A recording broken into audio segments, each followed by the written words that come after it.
Hey guys, Warren Williams here from warrenwilliamscoaching.com. So today I'm going to talk to you about why people don't change. So we know that people don't change for specific reasons. So there's a science called neuroplasticity.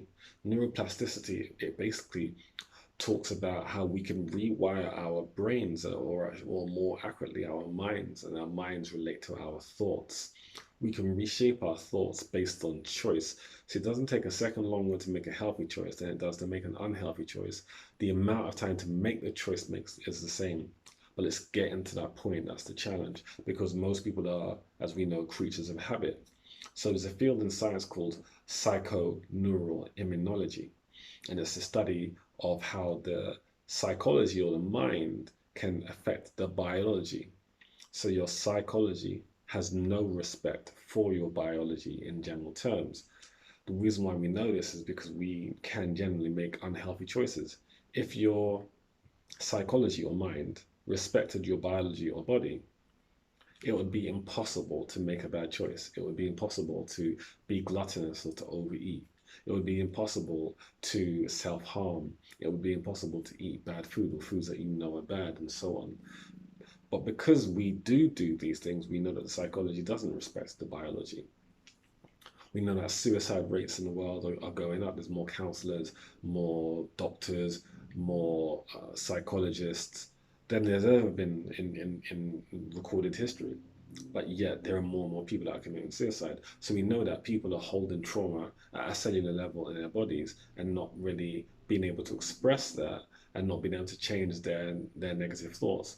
Studies have shown that we often have, or should I say daily, we have 68,000 thoughts on average a day. The challenge to that is that the thoughts we have today are the ones we had yesterday.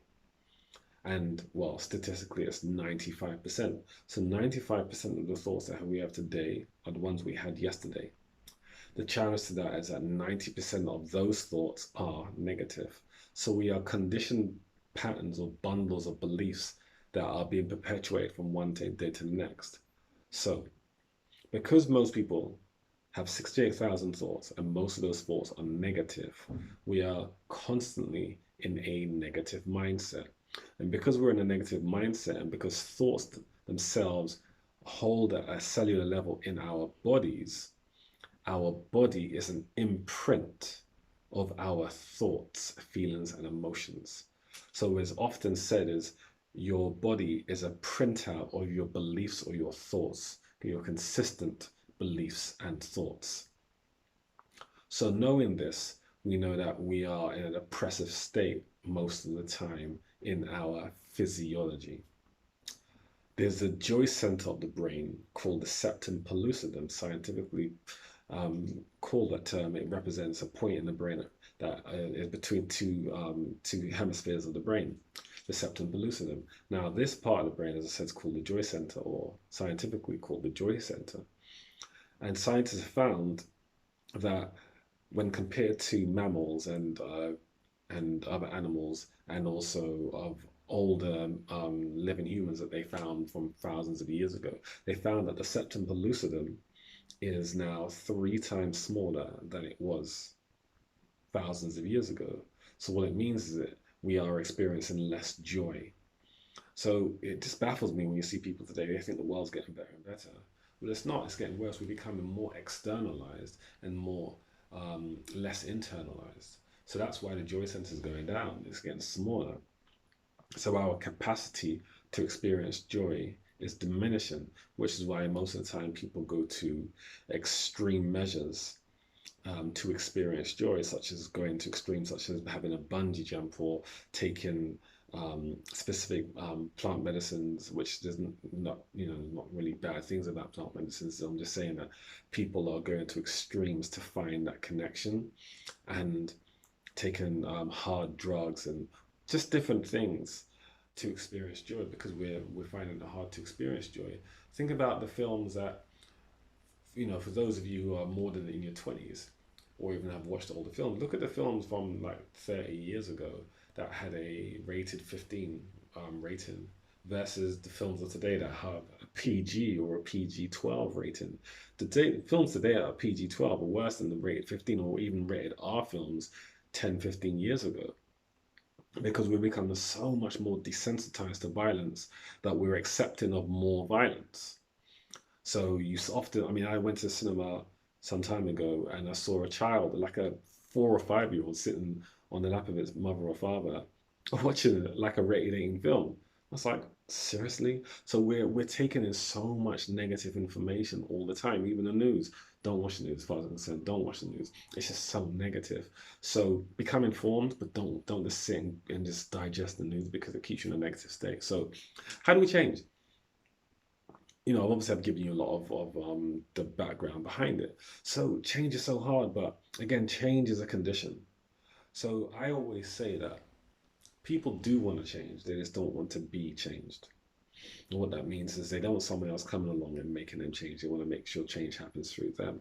So the way to change is simple things such as morning rituals, because you have to change your thoughts. If you go to sleep without a dream, you wake up with a nightmare, is what I always say, because there's no path or no direction in life. So set up a morning ritual, find out what sort of things you can do that can shift your negative thoughts to positive, because from the start of the day you start with the negative repetition of constant negative thoughts.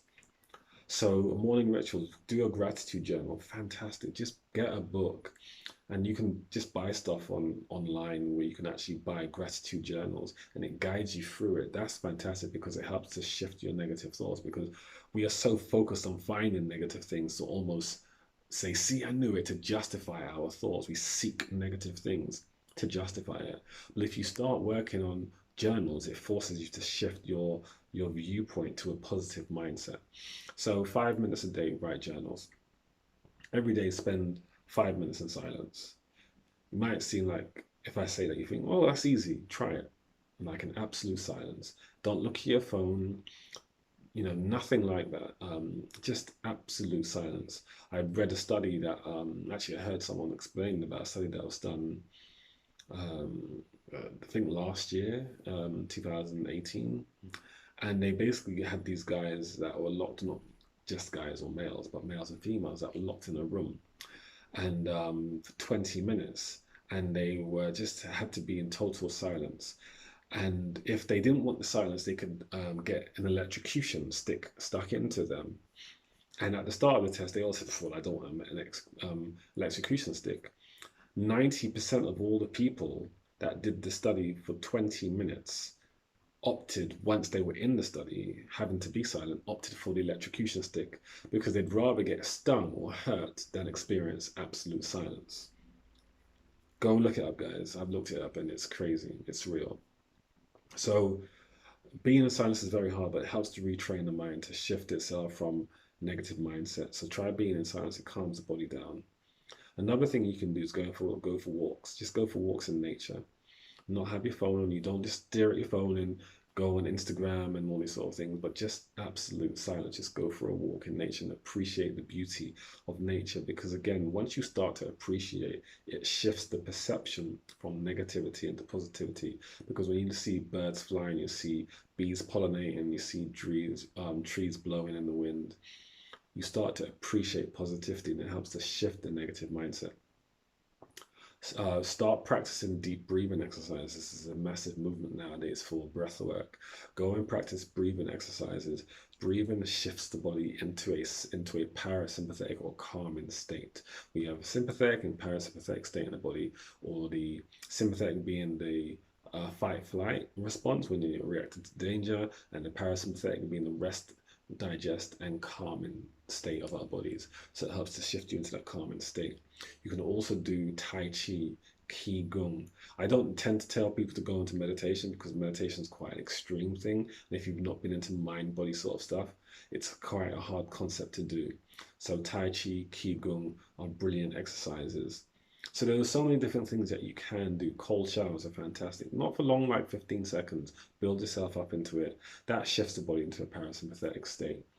So these are some of the things that you can do to help shift the mind. But it's first of all getting past our programming and belief systems. If you've never had a cold shower, you're probably having the reaction of, I'm not doing that.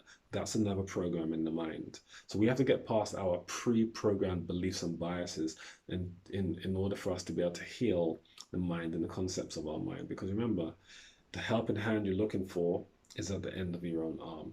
So it starts with you.